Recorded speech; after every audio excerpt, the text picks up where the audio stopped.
ভাল লাগিল দেই। মই 70 বছৰ আপোনাৰ সঁচাকৈ মই বিহু ভাল লাগিল দেই। 70 বছৰ মোৰ কিন্তু তোমাক লগ পাম বুলি আহিলোঁ। মোৰ ঘৰ বেচেৰা মুছলিম গাঁও। মোৰ নাম কমলা শইকীয়া। কোনফালে আছে এইটো? হস্পিটেলৰ ওচৰত কমলা শইকীয়া। আচ্ছা, তোমাক লগ পাম বুলি আহিলোঁ কিন্তু খালোঁ, খৰচা হৈ গ'ল। ধৰি আৰু ধৰ লগ পাম বুলি আহিলোঁ আৰু খৰচাই হৈ গ'ল কমলা খাই ন। এই বহুত খৰচা হৈ গ'ল। ডোন্ট মাইণ্ড গ'ল আৰু আহিলোঁ লগ পালোঁ যে মিলিলোঁ ন। শুকুৰ আলহামদুলিল্লাহ হ'ল ন ভাইটি। বেয়া চেয়া পইচা নেকি? নাই পোৱা, নাই কম ফিটিং হৈ আছোঁ।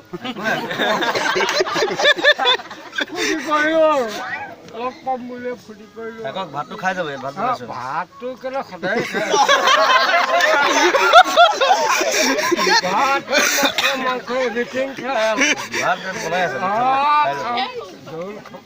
বহুত মাছ এটা নাপালি আজি কমলা বহুত মাছ নাপালি বাবুল ৰস কোন এইখিনি আহা খুৰা গুট থিয় হোৱা এনেকৈ খালোঁ লগ পালোঁ। পিছফালে আহিছে। ঠিক আছে, আপোনাক মই দি আছোঁ কিবা এটা। কিবা এটা দিবই লাগে আৰু দিবই লাগে আৰু ন।